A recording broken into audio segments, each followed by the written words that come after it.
Assalamualaikum warahmatullahi wabarakatuh. Salam Malaysia Madani, salam perpaduan, salam reformasi kepada semua teman-teman yang sempat bersama saya pada pagi ini. Saya tahu waktu ini waktu bekerja, ramai yang tidak dapat meluangkan masa untuk bersama kita, dan juga mungkin ada juga yang buat kerja bersendirian, kerja di pejabat, kerja sendiri.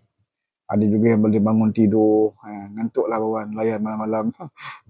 Itulah kena ada yang belum bangun tidur pasal layan sampai awal pagi live rakan-rakan kita. Ya. Sebab itulah pagi-pagi ni, mana yang sempat bangun, yang ada kelapangan, bolehlah singgah di teratak buruk saya ni. Salam Awan, nak tanya betul ke Azmin cannot pick up sebab kan dendam Azmin kepada Dato' Seri Ibrahim. Oh, saya rasa saya pernah ulah benda ni. Zizah Jane kata jangan terpedaya setiap ceramah daripada ramai itu sebab satu Malaysia orang pas berkumpul nak nampak ramai. Saya tidak pernah terpedaya pun. Mawa, terima kasih. Mawa, welcome. Azman, saya dulu masa PKP suka dengar ustaz tu nampak lembut, alim, tapi saya tak tahu dia pas. Tapi tak sangka dia macam tu. Okey, tentang ustaz. Yang ustaz siapa nama dia? Siapa tahu sini nama dia? Saya tak ingat lah nama ustaz-ustaz yang jahat ni. Ustaz pun ada yang jahat, saudara. Yang kita ingat bila sebut ustaz, lebay, kita ingat dia baik. Dia manusia biasa. Dia seperti juga orang politik. Ada yang baik, ada yang jahat. Jadi kerjaya ustaz ni, dia macam doktor juga. Ada doktor yang baik, ada doktor yang jahat. Ada pegawai polis yang baik, ada pegawai polis yang jahat. Jadi ustaz sama je. Cuma ilmu lah. Ilmu dia di bidang itu lebih daripada orang lain. Jadi dia panggil ustaz. Tapi kalau dia jahat, ilmu pun tak berguna. Saya selalu sebut, jangan kita bangga dengan ilmu yang kita ada. Sama ada kamu ustaz, ataupun kamu lebay, ataupun kamu dikatakan sebagai ulama. Jangan kita rasa ilmu kita dah kuat cukup banyak. Maka kita boleh gunakan ilmu kita itu untuk memperdaya orang ramai. Boleh kita gunakan ilmu itu untuk kepentingan pribadi ataupun kepentingan kumpulan-kumpulan kita. Kalau nak kirakan pasal ilmu, seperti mana yang saya sebut, bahawa Iblis itu lagi banyaknya ilmu daripada kita. Iblis. Iblis ini lagi hebat ilmu dia. Kita semua sekadar boleh cakap tentang syurga dan neraka. Tapi Iblis ni, dia dah masuk syurga dah. Dia lebih awal daripada kita duduk merasai nikmat di syurga. Kita hanya sebut aja kan, keindahan syurga, kenikmatan syurga, betapa teruknya neraka kan. Tapi bagi Iblis, dia bukan sembang kosong. Kalau kamu nak cerita tentang syurga dengan Iblis, dia ketawa aja. Dia kata aku dah masuk dulu pada kau. Sebelum kau kenal Tuhan, aku kenal dah, kata Iblis. Aku tahu. Sebelum kau kata Tuhan itu satu, aku tahu Tuhan itu satu. Sebelum kau mengatakan kewujudan Nabi Adam, aku tahu Nabi Adam kewujud. Sebelum kau kata Nabi Muhammad itu adalah Nabi akhirul zaman, aku tahu Muhammad itu akan menjadi Nabi akhir zaman. Jadi ilmu apa yang tak ada pada Iblis ni? Dia lagi hebat pada kita. Tapi sebab apa dia jadi rosak? Sebab apa Tuhan janjikan Iblis ni masuk neraka? Walaupun dia ada ilmu, dia tahu Tuhan itu satu. Dia tahu Tuhan itu tidak beranak dan dia tahu Tuhan itu tidak diperanakkan. Dia tahu.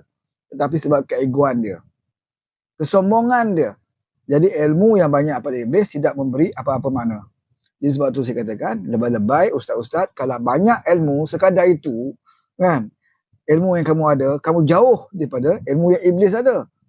Tapi kalau kamu sombong dan ego, kamu akan jadi macam Iblis tu lah. Ada ilmu tetapi sombong. Ada ilmu tapi gunakan ilmu itu untuk pesongkan orang. Iblis gunakan ilmu yang dia ada itu dia pesong. Dia pesong. Dia tahu Tuhan itu satu.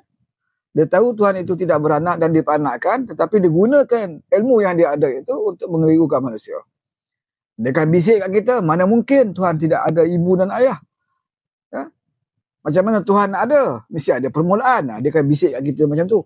Dan kalau orang yang tidak ada iman dan ilmu serta dengan iman, maka mereka akan terpedaya dengan Iblis ini. Jadi itu yang berlaku kepada manusia sekarang ini. Manusia yang disebut sebagai berperangai Iblis. Ada ilmu tetapi gunakan ilmu itu untuk memperdaya orang ramai. Ya. Seperti yang kita sebut, apatah lagi seorang ustaz yang bergiat dalam politik. Ya. Yang sebenarnya politik dan agama ini dah memang tidak boleh dipisahkan. Ya. Politik dan agama tidak boleh dipisahkan. Kalau dipisahkan politik dan agama, maka dia menjadi sekular. Ya, seperti di negara-negara barat, sekular. Seperti negara-negara barat, di mana mereka memisahkan agama dengan politik. Padri hanya bercerita berkaitan agama. Padri tidak boleh komen tentang politik. Ya, padri tidak boleh membuat keputusan tentang pentadbiran politik. Ya, itu di negara barat. Itu sekular. Tapi dalam Islam tidak. Dalam Islam ni agama dan politik itu mesti seiring. Kalau kamu nak berpolitik, mesti mengikut landas-landas agama. Ya. Kalau kamu orang agama, kamu juga mesti memainkan peranan di dalam urusan negara. Iaitu politik lah. Kan? Dalam aspek pemerintahan itu dipanggil politik. Jadi dalam negara kita ini, amalan yang kita guna pakai dalam negara kita ini untuk membentuk kerajaan negeri atau kerajaan pusat, untuk menjadi kerajaan, amalan yang kita pakaikan adalah amalan demokrasi. Kita tidak menggunakan sistem khalifah. Kita memakai amalan demokrasi. Dan demokrasi yang kita amalkan ini tidak bercanggah pun dengan Islam. Ya? Tidak bercanggah. Jadi kalau ada mana-mana pihak mengatakan bahawa pilihan raya negara kita ini pun tidak mengikut Islam, itu salah. Ya? Demokrasi juga diiktiraf di dalam Islam. Pemerintahan khalifah juga berdasarkan demokrasi juga. Mendengar pandangan para sahabat dan sebagainya. Banyak pelantikan-pelantikan dilakukan di zaman-zaman sahabat melalui proses demokrasi.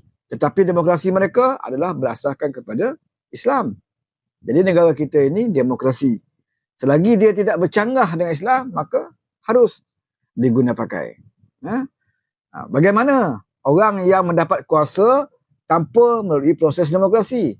Ini yang dikatakan bercanggah dengan Islam. Kamu kata demokrasi itu ada dalam Islam. Islam mengiktiraf demokrasi. Apabila kamu tidak dapat kuasa melalui sistem demokrasi, kamu rampas kuasa, membelakangkan sistem demokrasi, bermakna kamu menyanggah Islam. Walaupun kamu parti Islam.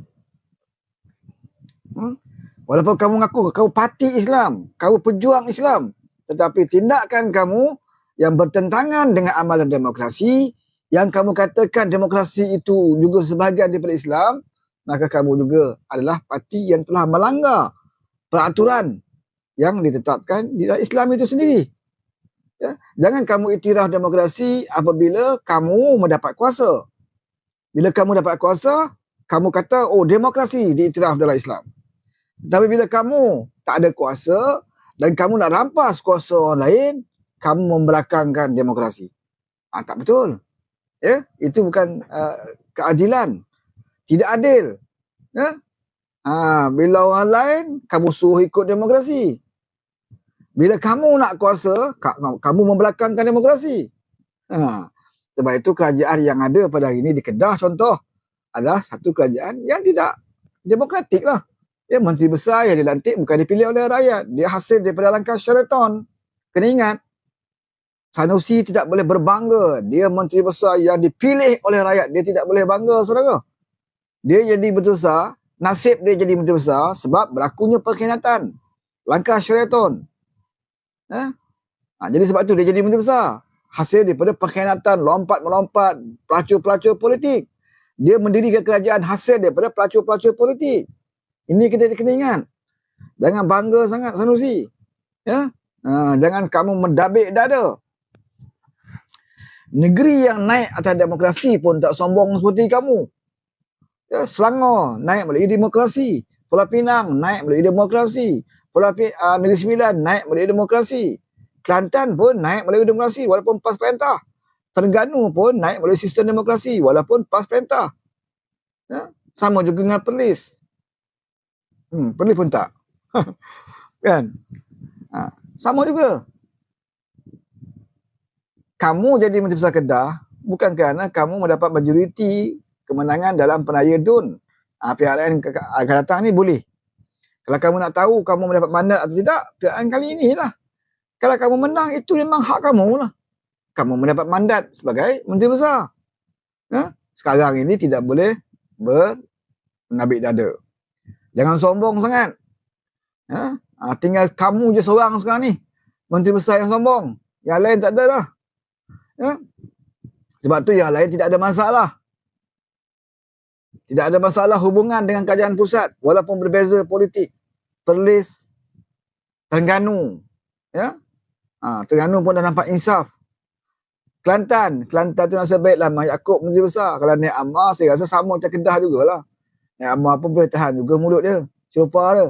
Tapi oleh kerana Menteri Besar Kelantan itu adalah Ahmad Yaakob, seorang ustaz yang nampak lebih berakhlak, lebih menjaga tutur kata dia, bahasa dia. Sebab itu dia dihormati oleh Datuk Seri Anwar Ibrahim. Sebab itu hubungan pusat dengan Kelantan melihat kepada hubungan peribadi Anwar dengan Mak Yaakob. Hubungan baik dia, hormat dia kepada Mak Yaakob masih ada.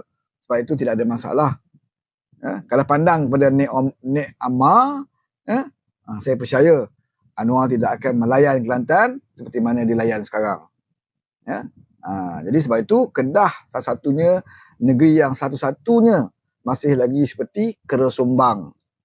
Sebab apa? Sebab dia ada Menteri Besar yang ego, yang sombong, yang merasakan dia tidak ada orang yang boleh lawan dia. Sebab apa dia jadi macam tu? Sebab rakyat Kedah rakyat Kedah yang ampu dia jadi macam tu. Dia pemimpin dengan kadang saudara. Dia rosak kerana penyokong. Orang kata sokong bawa rebah. Ni orang kata sokong bawa rebah ni. Menyokong sehingga kan boleh menjatuhkan pemimpin itu sendiri. Itu yang berlaku di Kedah. Dalam kalau nak sentuh pasal program, program Majlis Selawat. Majlis Selawat. Dia duk kata, dia duk sembang kerajaan PA ni menggunakan jentera kerajaan, jangan guna jentera kerajaan. Saya tak pasti sebab ada stadium yang digunakan itu dalam Majlis Selawat itu Kementerian Kerajaan Negeri ke ataupun perbadanan ataupun bawah milik kerajaan. Saya tak pasti. Tapi kita nak tak bincang tentang tempat program selawat yang diadakan. Kita pun tidak bincang tentang selawat itu. Kalau nak cerita pasal selawat ni, rumah Datuk Seri Anwar Ibrahim itu sendiri pun, sebelum dia jadi Perdana Menteri, waktu dia jadi pembangkang, rumah dia boleh katakan setiap bulan ataupun setiap minggu pasti ada program selawat. Dia panggil selawat Anwar apa nama tu? Dia ada program dia di rumah. Kalau tuan-tuan selalu tahu boleh tulislah komen ni. Dekat rumah Datuk Seri Anwar Ibrahim. Daripada rumah dia di bermula selepas dia dipecat dulu, rumah dekat Damansara, kediaman resmi dia, kemudian di Kajang, kemudian sekarang ni di Sungai Long. Dia selalu buat program selawat di rumah dia. Boleh jadikan program mingguan. Waktu dia jadi pembangkang lagi. Kemudian bila dia dah jadi Perdana Menteri, sekarang ini dilihat program-program itu berpindah kepada Seri Perdana. Kediaman resmi Perdana Menteri yang mana Datuk Seri Anwar Ibrahim tak duduk di situ. Dia tak duduk di kediaman resmi dia, tapi kediaman resmi ini dijadikan tempat pusat ilmu. Banyak program baru ni, perjumpaan dengan ulama, seminar ulama, muzakarah diadakan di situ, di Seri Perdana, dan menjadi program mingguan. Minggu lepas adalah yang terakhir dia mengadakan program ilmu, di mana ada Syekh daripada Azhar memberikan kuliah. Banyak program ilmu yang Datuk Seri Anwar buat, lakukan sewaktu dia jadi pembangkang, sehinggalah dia tidak melupakannya apabila dia menjadi Perdana Menteri. Cuma dia tidaklah bangga seolah-olah nak cerita ini pun tak, macam Sanusi diwawarkan program ini ramai orang, ini program ilmu, dan diberitakan dalam program tersebut seorang ustaz yang menyatakan bahawa negeri-negeri yang tidak bersama PAS ini adalah musuh-musuh Islam, musuh-musuh Allah. Jadi saya rasa bila dah sampai ke tahap itu politik kita, nampak sangatlah bahawa Tidak semua ustaz-ustaz ataupun orang alim ulama ini mendapat keberkatan daripada ilmu yang mereka miliki. Malang sekali apabila mereka mempunyai ilmu agama yang banyak, tetapi ilmu agama itu untuk memecah belahkan umat Islam. Sebelum ini banyaklah kita dengar saudara daripada pimpinan PAS, termasuk presiden dia.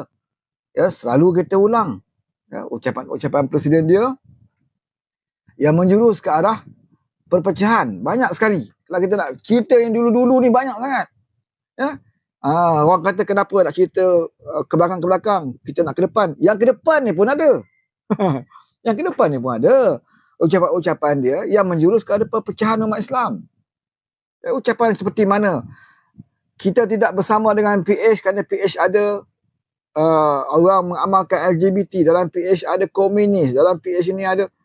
Ini ucapan yang terbaru. PRU yang baru ni. Bukan yang dulu-dulu. Ya, yang dulu-dulu tu banyak lagi lah. Ya, kafir mengkafir, perlembagaan kafir, ya. Mati syahid di Mali. Ini banyaklah ucapan yang dulu-dulu. Bila kita cerita yang dulu-dulu ni, dia kata, kenapa nak fikir yang dulu-dulu? Okey, kita fikir yang sekarang. Yang sekarang pun banyak ucapan dia yang menyesatkan. Kita boleh tengok page presiden. Ya.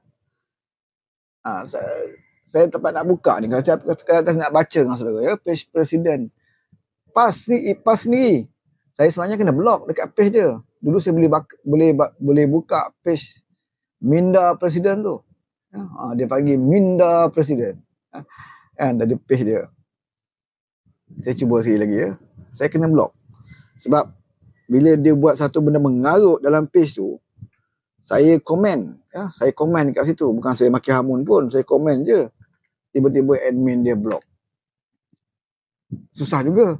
Kalau orang tidak boleh mendengar. Ya. Tidak boleh orang nak apa? Nak bantah.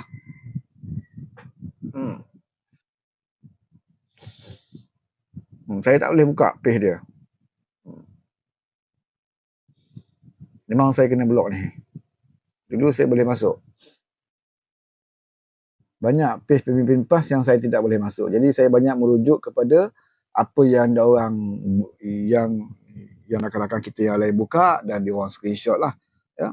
Seperti mana dia pernah sebut bahawa keadilan parti yang menentang Al-Quran itu ada terdapat dalam page dia. Page Haji Hadi. Ya. Satu kenyataan yang saya rasa memang cukup menyalahi Islam itu sendiri.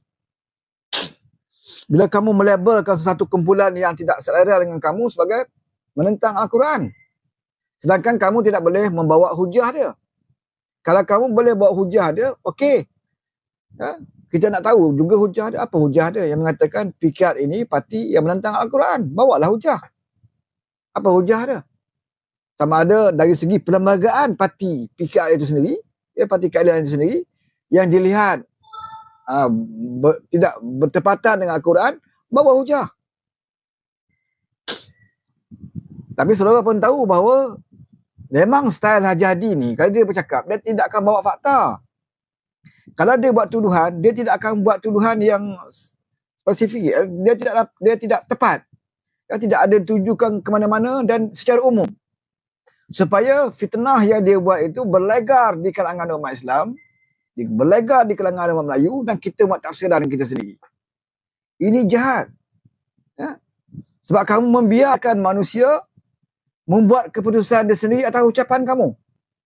Kamu buat fitnah pada seseorang, kamu tidak menamakan dia, kamu tidak menyatakan apa dia, bukti dia, kamu sebarkan secara umum, maka orang Melayu Islam akan melihat, oh ini Tok Guru bercakap, takkan dia nak berbohong, maka kita kena percaya. Dan masing-masing akan membuat tafsiran sendiri. Ya, maka fitnah itu akan bertaburan, bersebaran kerana mulut kamu. Kalau kamu buat tuduhan yang tepat, nyatakan siapa, apa yang dia lakukan, ya, mudah untuk orang yang kamu tuduh itu untuk pertahankan diri dia. Kalau tak betul, dia boleh saman kamu. Ya?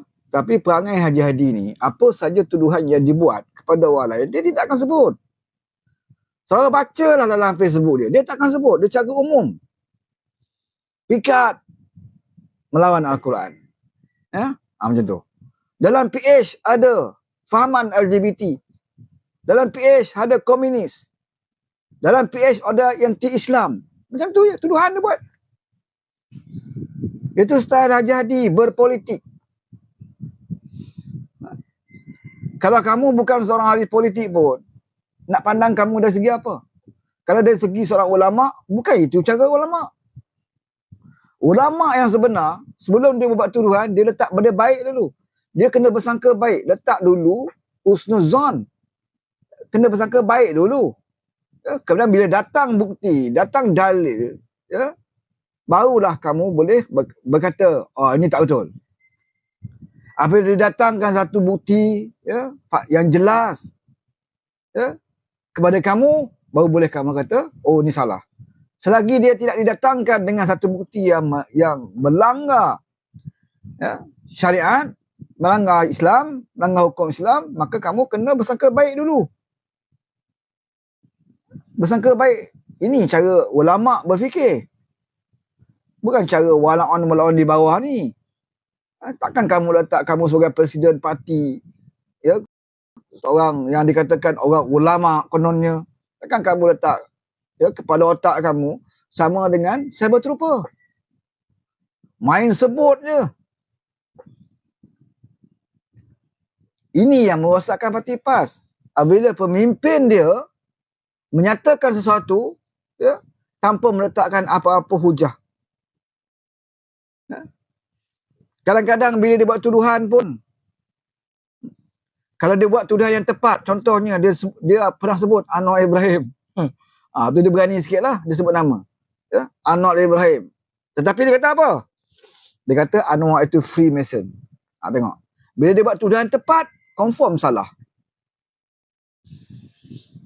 Dan Anwar buktikan itu adalah fitnah. Ya? Kerana dia menyebut nama Anwar Ibrahim itu bukan Anwar Ibrahim yang dia maksudkan. Adalah orang lain. Nama sama, tapi orang lain. Dan Anwar buktikan. Anwar bukan sekadar menafikan, dia buktikan. Sampai hari ini, dia tidak pernah minta maaf dengan Anwar Ibrahim. Pada dia, siapa Anwar ni? Saya ulama. Saya Presiden PAS. Saya kelulusan Mesir, kelulusan Azhar, kelulusan apa-apalah, kelulusan apa pun. Ya? Anwar Ibrahim ni siapa? Ya? Buat apa saya nak pergi minta maaf dengan dia? Ni masalah dia. Dan fitnah itu sentiasa berulang. Fitnah, menipu. Menipu pun kuat. Fitnah pun kuat. Apakah itu ciri-ciri ulama? Bila kita kritik Haji Hadi, walaon melompat. Oh, menghina ulama, menghina ulama. Kita pun orang Islam, saudara. Ya? Kita pun orang Islam. Kita pun diajar menghormati ulama. Dan kita percaya kepada Al-Quran.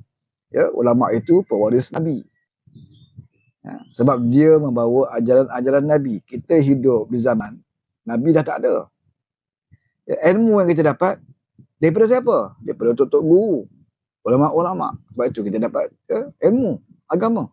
Sebab itu dikatakan ulama itu pewaris Nabi.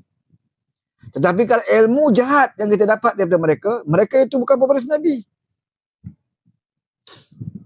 Kalau ilmu baik yang bertepatan dengan Al-Quran, bertepatan dengan hadis apa yang diajar daripada ustaz kita, daripada ulama kita, daripada tok guru kita, ya, dia lah pewaris Nabi. Dialah pewaris Nabi. Pasal dia membawa ajaran-ajaran Nabi itu kepada kita. Tapi kalau yang dia bawa itu, ya, benda yang mengarut, orang ni masuk neraka, orang ni tak Islam, orang ni munafik haraki, orang ni kafir. Benda ini, walaupun datang daripada mulut dia, dia bukan pewaris Nabi. Ya? Mungkin dia pewaris daripada Dajjal. Mungkin dia pewaris daripada syaitan-syaitan yang juga memiliki ilmu lebih hebat daripada dia. Ya? Syaitan seperti mana yang saya sebut tadi. Syaitan juga punya ilmu yang hebat. Tapi tugas dia apa? Tugas dia menyesatkan orang. Apakah seorang ulama yang punya ilmu, ya, nak menyesatkan orang? Jadi, sama lah tugas dia dengan syaitan. Apa beza dia? Cuma syaitan tak nampak. Dia ni nampak. Dia manusia macam kita. Orang yang macam ni, Lebay-lebay yang macam ini yang kita lawan. Bukan kita lawan ulama tu. Ya? Sebab itu kita pernah sentuh mana-mana pemimpin ulama-ulama yang lain. Hatta di dalam PAS itu sendiri. Kalau ada ahli agama dalam PAS itu sendiri yang mengamalkan agama, yang menyampaikan agama yang betul, kita tak serang. Walaupun dia PAS, kita tak serang dia. Kita hormati dia.